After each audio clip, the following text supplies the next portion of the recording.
नमस्कार, आप देख रहे हैं न्यूज इंडिया। आपके साथ मैं हूं अभिषेक। बड़ी खबर आपको बता दें, संसद में 7वें दिन भी गतिरोध जारी रहा। विपक्ष ने जमकर नारेबाजी की, जिसकी वजह से सदन की कार्यवाही को स्थगित करना पड़ा। तो आपको बता दें कि विपक्ष के हंगामे की वजह से कार्यवाही को स्थगित कर दिया गया। और आपको बता दें कि राज्यसभा और लोकसभा दोनों ही सदनों की कार्यवाही जो है वो सोमवार तक के लिए अब स्थगित हो गई है। तो विपक्ष जो है वो प्रधानमंत्री के बयान की मांग कर रहा है कि मणिपुर पर प्रधानमंत्री अपनी बात रखें। राज्यसभा और लोकसभा की कार्यवाही स्थगित कर दी गई है सोमवार तक के लिए। और आज 7वां दिन था। 7वें दिन भी विपक्ष ने जमकर हंगामा किया। नारेबाजी की वजह से सदन की कार्यवाही नहीं चल सकी।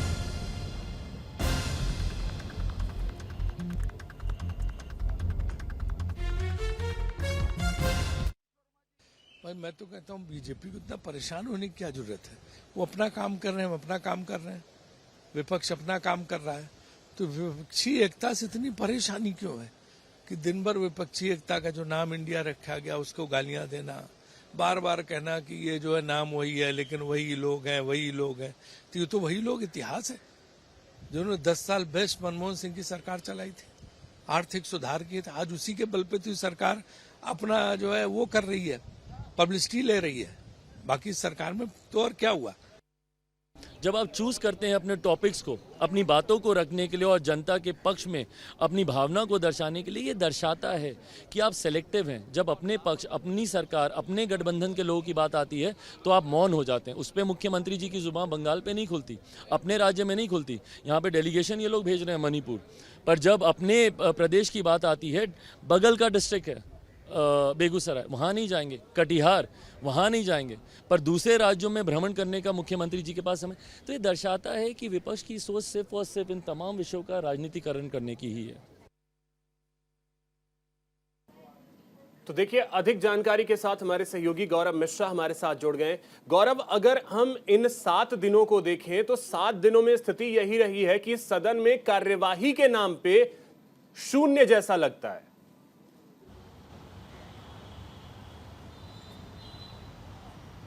बिल्कुल अभिषेक, जिस तरीके से लगातार अगर देखें लोकसभा और राज्यसभा की बात करें तो लगातार जिस तरीके से कार्यवाही जो है वो शुरू होती है और उसके तुरंत बाद बाधित हो जाती है। और लगातार जिस तरीके से एक के बाद एक जो नए आंदोलन करने की बात की जा रही है। आप देखिए कि आज सुबह जब सदन की कार्यवाही शुरू हुई, फिर से हंगामा शुरू हुआ और एक नई तरीके की बात निकल करके आई कि 29 और 30 तारीख को जो विपक्षी दलों में अलग अलग जो पार्टियों के लोग हैं, यानी कि सभी पार्टियों से एक एक चेहरे वो मणिपुर जाएंगे और एक डेलीगेशन बना करके मणिपुर पहुंचेंगे और वहां पर तमाम जो पीड़ित लोग हैं, जिनके साथ गलत हुआ है, उनसे बातचीत करेंगे। यही डेलीगेशन भारत के और राज्यों में तमाम हिंसा होती है, बंगाल में होती है, बिहार में होती है, उत्तर प्रदेश में कई जगहों पे ऐसी घटनाएं होती हैं, दिल्ली में होती है, तो कोई डेलीगेशन वहां नहीं पहुंचता है। ऐसी बात भारतीय जनता पार्टी के तमाम जो सांसद हैं वो कहते हुए नजर आ रहे हैं। आज मेरी जनार्दन सिकरीवाल से बातचीत हुई, जो कि बिहार से आते हैं। उनका भी यही कहना था कि जो बिहार में हिंसा हुई, बल्कि लाठीचार्ज के दौरान उनको चोटें भी आई, उस पर कहीं कोई डेलीगेशन नहीं पहुंचता। तो आप देखिए पूरी कार्यवाही को जिस तरीके से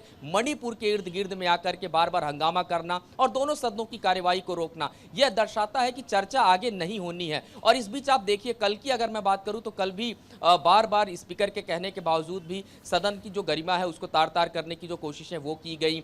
काले कपड़े पहन करके तमाम जो विपक्षी दलों के नेता थे वो पहुंचे थे। संजय सिंह लगातार आंदोलन कर रहे हैं। तो ये चीजें दिखाती हैं कि आगे किस तरीके से सदन की दिशा और दशा रहने वाली है। हालांकि आप देखिए 31 तारीख तक के लिए सदन की कार्यवाही को स्थगित किया गया, यानी दोनों ही सदनों को, लोकसभा और राज्यसभा की अगर मैं बात जिम्मेदारी दोनों की है, सत्ता पक्ष हो या विपक्ष हो, जिम्मेदारी दोनों की होती है कि सदन की कार्यवाही जो है वो सुचारू रूप से चल सके। तो अब इसका हल निकालने की ज्यादा जिम्मेदारी जो है वो सत्ता पक्ष पर होगी। तो सत्ता पक्ष आगे क्या रणनीति बनाएगी ताकि सदन की कार्यवाही कम से कम चले तो सही।